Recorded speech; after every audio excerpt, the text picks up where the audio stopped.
بسم اللہ الرحمن الرحیم۔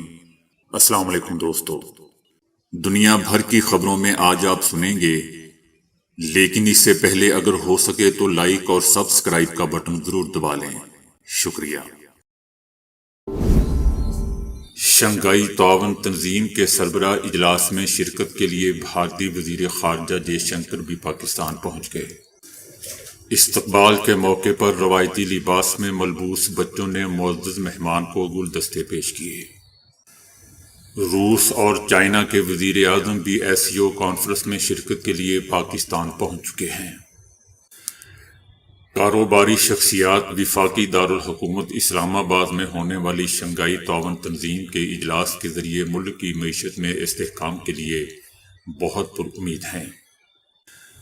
پاکستان شنگھائی تعاون تنظیم عالمی سرمایہ کاروں کو واضح پیغام بھیجے گا کہ پاکستان میں کاروباری اور سرمایہ کاری کے بہترین مواقع موجود ہیں۔ چائنا پاکستان اقتصادی راہداری یعنی CPEC کا دوسرا مرحلہ اور SCO سربراہی اجلاس قومی معیشت کے لیے دوستو حقیقی گیم چینجر ثابت ہو سکتے ہیں۔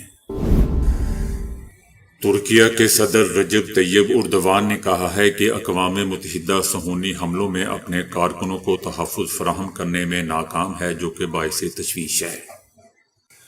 ان کا کہنا تھا کہ بین الاقوامی نظام کے لیے یہ امر باعث شرم ہے کہ اقوام متحدہ اپنے سپاہیوں کی حفاظت بھی نہیں کر سکتا تو دوسروں کی کیا خاک کرے گا۔ ان کا کہنا تھا کہ در حقیقت ہمیں نہیں معلوم کہ سلامتی کونسل اسرائیل کو قابو کرنے کے لیے کس بات کی منتظر ہے۔ رجب طیب اردوان کا کہنا تھا کہ صہیونی رجیم کی بھڑکائی ہوئی آگ خطے میں پھیل چکی ہے۔ اسرائیل کی جانب سے خطے کے دیگر علاقوں پر قبضے کی خواہش کے حوالے سے خبردار کیا کہ ترکیہ کے صدر کا یہ بھی کہنا تھا کہ لبنان میں تعینات اقوام متحدہ کے امن دستے پر صہیونی کابینہ کی دھمکیاں اور حملے ان افراد کے لیے بھی صورتحال کی سنگین کا کافی ثبوت ہے جو ابھی تک اپنی آنکھیں بند کیے ہوئے ہیں۔ صدر رجب طیب اردوان کا کہنا تھا کہ اقوام متحدہ کی سلامتی کونسل اپنے دستوں کے خلاف صہیونیوں کے غیر قانونی اقدامات کو صرف دیکھ رہی ہے، کر کچھ نہیں رہی۔ ایرانی آرمی کے اعلیٰ کمانڈر شہید جنرل عباس کے جلوس جنازے میں صدر مملکت اور ایرانی پارلیمنٹ کے اسپیکر محمد باقر، اعلیٰ سول اور عسکری حکام سمیت دوستو تہران کے دسیوں ہزار عوام نے شرکت کی۔ تہرانی عوام کی نظریں جب قدس فورس کے کمانڈر جنرل اسماعیل قانی پر پڑی تو اس موقع پر انہوں نے حیدر حیدر اور اسرائیل مرد آباد کے فلک شگاف نعرے لگا دیے۔ جنرل اسماعیل قانی کے بارے میں دشمن افواہیں پھیلانے میں مصروف ہیں۔ ان خبروں میں کوئی صداقت نہیں ہے کہ وہ شہید ہو چکے ہیں، جبکہ جنرل قانی صحت اور سلامتی کے ساتھ اپنے فرائض کی انجام دہی میں مشغول ہیں۔ اسرائیلی صہیونی حکومت کے بیروت پر حملے میں القدس فورس کے سربراہ جنرل اسماعیل قانی کے پہلے زخمی ہونے، پھر گرفتار ہونے اور آخر میں ان سے تحقیقات ہونے کے متضاد خبریں پھیلائی گئیں، جو آج دم توڑ گئیں اور ایک مرتبہ پھر غاصب صہیونی کی خبروں کے من گڑت ہونے سے پردہ اٹھ گیا۔ صہیونی حکومت کے چیف آف آرمی سٹاف نے جنوبی حیفا کے علاقے میں گولانی فوجی چھاؤنی پر حزب اللہ لبنان کے ڈرون حملے کو دوستو سخت اور دردناک قرار دیا ہے۔ صہیونی چیف آف آرمی سٹاف نے گزشتہ شب گولانی فوجی اڈے کے دورے کے موقع پر، جسے گزشتہ شب حزب اللہ نے حملے کا نشانہ بنایا تھا، کہا کہ ہم جنگ کی حالت میں ہیں اور مقبوضہ فلسطین کے اندر ایک فوجی ٹریننگ سینٹر پر حملہ سخت ہے اور اس کے نتائج تکلیف دہ ہیں۔ حزب اللہ نے دوستو اتوار کی رات جنوبی حیفا میں بنیامینا علاقے میں صہیونی حکومت کی گولانی فوجی چھاؤنی پر ڈرون حملہ کیا تھا، جس کے نتیجے میں صہیونیوں کے اعتراف کے مطابق 4 فوجی ہلاک اور 110 زخمی ہو گئے، جبکہ بعض ذرائع کا کہنا ہے کہ 15 صہیونی فوجی ہلاک ہوئے تھے۔ افغانستان کی طالبان حکومت کی اخلاقیات کی وزارت نے ایک قانون کے نفاذ کا عہد کیا ہے، جس میں نیوز میڈیا پر تمام جانداروں کی تصاویر شائع کرنے پر پابندی ہوگی۔ وزارت اخلاقیات کے ترجمان نے صحافیوں کو بتایا کہ میڈیا سے متعلق نئے قوانین کو بتدریج نافذ کیا جائے گا اور آپ سے درخواست ہے کہ اسلام کی تذلیل نہ کی جائے۔ ان کا کہنا تھا کہ قانون کے نفاذ کے لیے جبر نہیں کیا جائے گا، البتہ لوگوں کو قائل کرنے کے لیے کام کریں گے کہ جانداروں کی تصاویر اسلامی قوانین کے خلاف ہیں۔ قندھار، ہلمند اور تخار میں بھی اس قانون کے نفاذ کا کام شروع ہو گیا ہے، بقیہ صوبوں میں بھی آہستہ آہستہ نافذ کیا جائے گا۔ صحافیوں کو یہ حکم دیا گیا ہے کہ وہ دور سے تصاویر لیں اور کم سے کم واقعات کی تصاویر اور ویڈیوز بنائیں اور آہستہ آہستہ اپنی اس عادت کو ختم کر دیں۔ یہ قانون دوستو اس وقت متعارف کروایا گیا جب طالبان حکومت نے حال ہی میں اسلامی قانون کی اپنی سخت ترشیحات کے ساتھ باقاعدہ قانون سازی کے ذریعے نفاذ کا اعلان کیا ہے۔ طالبان کے پہلے دور حکومت 1996 سے 2001 تک میں بھی ملک بھر میں ٹیلی ویژن اور جانداروں کی تصاویر پر پابندی عائد کر دی گئی تھی۔ یاد رہے دوستو کہ افغانستان میں طالبان حکومت کے باعث میڈیا ورکرز کی تعداد 8,400 سے گھٹ کر اب 5,000 رہ گئی ہے، جن میں صرف 560 خواتین باقی بچی ہیں۔ کینیڈا کی جانب سے سکھ رہنما کو مارنے کے کیس میں بھارتی ہائی کمشنر سمیت دیگر سفارتکاروں کو شامل تفتیش کرنے پر مودی سرکار تلملا اٹھی اور الٹا چور کوتوال کو ڈانٹے کینیڈین سفارتکاروں کو ہی ملک بدر کر دیا۔ کینیڈا کی حکومت نے اپنی سرزمین پر رہنماؤں کو مارنے میں بھارتی خفیہ ایجنسی را اور سفارتکاروں کو ملوث ہونے کی تحقیقات کے دائرہ کار کو بڑھا دیا ہے، جس کے تحت کینیڈا کی حکومت نے بھارتی حکومت کو ایک سفارتی مراسلہ بھیجا ہے جس میں بھارتی ہائی کمشنر سنجے کمار ورما اور دیگر سفارتکاروں کو ہردیپ سنگھ نجر کیس میں شامل تفتیش کرنے کی اطلاع دی گئی تھی۔ کینیڈا نے بھارتی ہائی کمشنر سمیت 6 اعلیٰ سفارتکاروں کو ملک چھوڑنے کا حکم دیا تھا، جبکہ اس پر بھارتی وزارت خارجہ کا کہنا ہے کہ ان سفارتکاروں کو سیکیورٹی خدشات کے باعث بھارت واپس بلا لیا گیا ہے۔ اس کے بعد بھارت نے قائم مقام ہائی کمشنر سمیت 6 اعلیٰ سفارتکاروں کو ملک سے نکل جانے کا بھی حکم دے دیا۔ بھارت نے اس کیس میں اپنے ہائی کمشنر اور دیگر سفارتکاروں کو کینیڈا کی جانب سے شامل تفتیش کرنے کو مضحکہ خیز قرار دیا۔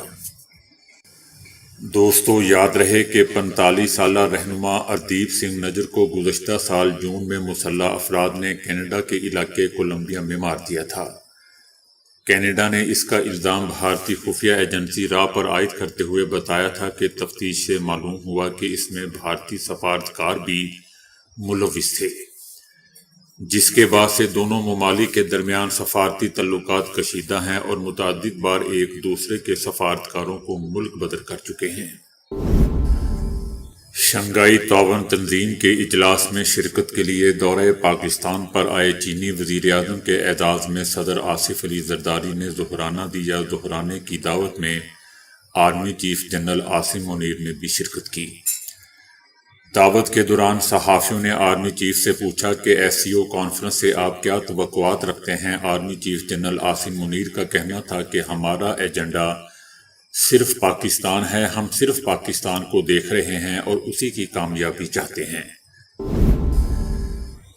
جیسا کہ قرآن مجید کی آیات میں واضح طور پر آیا ہے کہ شیطان کا گروہ کبھی غالب نہیں آ سکتا اور اللہ کا گروہ ہی غالب رہے گا۔ اسلامی مزاحمتی گروپ خدا پر ایمان رکھتے ہیں اور یہی ایمان ان کی کامیابی کی دلیل ہے۔ حماس کے مقابلے میں دنیا کے سارے شیطان اکٹھے ہیں لیکن جیت نہیں سکتے۔ اسرائیلی میڈیا نے اس حقیقت کا اعتراف کیا ہے کہ خطے میں اسرائیل کی طرف سے جاری 1 سالہ کشیدگی اور جنگوں نے اسرائیلی لوگوں کے لیے سنگین نفسیاتی مسائل اور سنگین صورتحال پیدا کرتی ہے۔ غزہ کے خلاف صہیونی حکومت کی جنگ کو 13 مہینے گزر چکے ہیں، ایک ایسی جنگ جس میں اسرائیل نے حماس اور غزہ کے عوام کے خلاف اپنی تمام تر طاقت استعمال کی اور بڑے پیمانے پر نسل کشی کی، لیکن غزہ کے عوام اور حماس کے جنگجو اب بھی مزاحمت کر رہے ہیں۔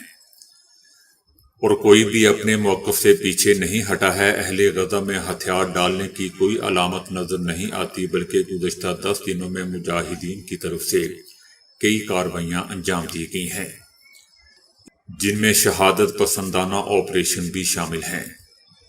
حماس کے ہاتھوں میں اب بھی 100 کے قریب اسرائیلی قیدی موجود ہیں اور صہیونی حکومت انہیں رہا کروانے میں کامیاب نہیں ہو سکی۔ صہیونیوں کی غزہ پر بمباری کے نتیجے میں متعدد صہیونی قیدی ہلاک بھی ہوئے ہیں۔ غزہ کی جنگ کے ساتھ ہی لبنان کے خلاف بھی تقریباً 1 ماہ سے جنگ جاری ہے۔ اگرچہ صہیونی حکومت نے لبنان کی حزب اللہ کے سیکرٹری جنرل حسن نصر اللہ کو شہید کیا ہے، لیکن حسن نصر اللہ کی شہادت کے بعد مقبوضہ علاقوں کے خلاف حزب اللہ کے راکٹ حملوں میں غیر معمولی اضافہ ہوا ہے، جس سے نہ صرف صہیونی پناہ گزینوں کی واپسی کا سلسلہ ناممکن ہے، بلکہ مقبوضہ علاقوں کے شمالی علاقوں میں ان کا کوئی وجود نظر نہیں آتا۔ البتہ حزب اللہ کے میزائل حملوں کی وجہ سے حیفا بھی غیر محفوظ ہو چکا ہے، جو کہ لبنان سے کافی دور ہے۔ صہیونی حکومت اپنے شدید پروپیگنڈے سے یہ باور کروانے کی کوشش کر رہی ہے کہ غزہ اور لبنان میں ہونے والے شدید حملوں میں ٹنوں وزنی بمبوں کے استعمال سے مزاحمت کاروں اور مجاہدین کمانڈوں کے قتل سے وہ اس جنگ میں فاتح ہو سکتے ہیں۔ تو دوستو، یہ صہیونی حکومت کی بہت بڑی غلط فہمی ہے۔ دوسری طرف بعض صہیونی ہی حلقے اس فتح کو، اس داستان کو قبول نہیں کر رہے اور وہ سمجھتے ہیں کہ جنگ نے انہیں بہت زیادہ انسانی اور مادی نقصان پہنچایا ہے۔ ان نتائج میں سے ایک مقبوضہ زمینوں کے شہریوں کے لیے سنگین نفسیاتی صورتحال کا ابھرنا بھی ہے۔ آج اسرائیلی معاشرہ شرمندگی اور جرم کے احساس کے ساتھ گہری افسردگی کی حالت میں بھی ہے، اور یہ ایک ایسا مرحلہ ہے جہاں ہم اس مشکل سانحے کے متاثرین کو تسلی بھی نہیں دے سکتے۔ در حقیقت دوستو، اسرائیلیوں کے پاس اس وقت اپنے آپ کو تسلی دینے کے لیے کچھ نہیں بچا ہے۔ اداس اسرائیلی معاشرہ آج نفسیاتی صدمے کے سخت ترین مراحل سے گزر رہا ہے، اور وہ حقیقت کو قبول کرنے کے مرحلے میں داخل ہو چکا ہے، جسے انتہائی خطرناک مرحلہ سمجھا جاتا ہے۔ ایسا لگتا ہے کہ اسرائیلیوں کو اب ایک افراتفری کی زندگی کی عادت ڈالنی ہوگی، اور انہیں غزہ سے اسرائیلی قیدیوں کی واپسی کا انتظار ختم کرنا ہوگا۔ اسرائیلی میڈیا میں فلسطین اور لبنان کے عوام کی بھرپور مزاحمت کا اعتراف کیا جا رہا ہے، جبکہ مقبوضہ علاقوں کے اسرائیلی عوام شدید ترین نفسیاتی حالات سے دوچار ہیں۔ اسرائیلی ہمیشہ یہ سمجھتے تھے کہ فلسطینی ایک غیر فعال حالت میں ہے، اور انہوں نے خود کو اس زندگی کے مطابق ڈھال لیا ہے، لیکن دوستو، جو ہوا وہ ہمارے خیال کے بھی بالکل برعکس تھا۔ اس اینک میں آپ کا ذاتی 3D سینما موجود ہے۔ اس کی سکرین 600 انچ طویل ہے، جو آپ کو ایک بڑے 3D سینما کا احساس فراہم کرتی ہے۔ اسے گووس لائٹ کا نام دیا گیا ہے۔ ڈسپلے مکمل طور پر OLED پر مشتمل ہے، جو حقیقت سے قریب تر مناظر فراہم کرتا ہے۔ گووس لائٹ کو پہننا بہت آسان ہے کیونکہ یہ آرام دہ اور کم وزن ہے۔ اس سے پہلے آنکھوں پر پہننے والے ڈسپلے غیر معمولی طور پر بھاری بھرکم تھے، اور اندر سے حرارت کا اخراج انہیں مزید غیر انسانی بنا دیتا تھا۔ پوری اینک کا وزن صرف 60 گرام ہے۔ دلچسپ بات دوستو یہ ہے کہ اسے کسی بھی PC، آئی فون اور اینڈرائیڈ فون سے جوڑا جا سکتا ہے۔ یہ ڈسپلے 5G سہولیات رکھتا ہے، اور اسے دنیا کا سب سے صاف اور واضح ترین 3D اینک یا گلاسز کہا جا سکتا ہے۔ جیسے ہی آپ گلاسز پہنتے ہیں، 20 میٹر کی دوری پر آپ 600 انچ کا سکرین دکھائی دیتی ہے۔ اس طرح آپ کا ذاتی فلم تھیٹر کسی بھی جگہ چل جاتا ہے، خواہ آپ لوگوں کی محفل میں ہی کیوں نہ بیٹھے ہوں۔ کورونا کی وبا اور اس کے نتیجے میں چائنا کی معاشی حکمت عملی اسے امریکہ کو پیچھے چھوڑ کر دنیا کی سب سے بڑی معیشت بننے میں معاون ثابت ہوگی۔ ایک برطانوی تھنک ٹینک کی تازہ رپورٹ کے مطابق چائنا 2028 تک اس وقت دنیا کی سب سے بڑی معیشت امریکہ کو پیچھے چھوڑ دے گا۔ اس سے پہلے یہ اندازہ 2033 کا تھا۔ برطانوی think tank the centre for economics and business research کی طرف سے جاری کردہ سالانہ رپورٹ کے مطابق ہماری توقع ہے کہ امریکہ کا عالمی جی ڈی پی میں حصہ 2021 کے بعد سے کم ہوتا جائے گا، اور نتیجتاً اس ملک کی جگہ چائنا دنیا کی سب سے بڑی معیشت بن جائے گا۔ رپورٹ میں مزید کہا گیا ہے کہ ہماری توقع ہے کہ ایسا 2028 میں ہو جائے گا۔ رپورٹ میں چائنا کی وبا سے مہارت کے ساتھ نمٹنے کی تعریف کی گئی ہے، جہاں انتہائی آغاز میں ہی لاگو کیا گیا لاک ڈاؤن کورونا سے متاثر ہونے والوں کی تعداد کو قابو میں رکھنے میں معاون رہا تھا۔ رپورٹ میں مزید کہا گیا ہے کہ امریکہ بھی وبا کے خاتمے کے بعد معاشی اعتبار سے بہت بہتری آئے گی، تاہم اس کے بعد اس کی معیشت میں نمو کی شرح سست ہو کر 1.9% سے 1.6% تک محدود ہو جائے گی۔ رپورٹ میں جاپان کے بارے میں یہی اندازہ لگایا گیا ہے کہ 2030 کی دہائی کے شروع تک بدستور دنیا کی تیسری بڑی معیشت رہے گا، جس کے بعد بھارت یہ جگہ لے سکتا ہے، جبکہ جرمنی جو اس وقت چوتھی سب سے بڑی معیشت ہے وہ 5ویں پوزیشن پر چلا جائے گا۔ بھارت اس وقت دنیا کی 6ٹھی بڑی معیشت ہے، جبکہ دوستوں گزشتہ برس کے اعداد و شمار کے مطابق پاکستان دنیا کی 40ویں بڑی معیشت ہے۔ تو دوستو ابھی کے لیے اتنا ہی۔ ویڈیو کو لائک اور شیئر کرنے کا بہت بہت شکریہ۔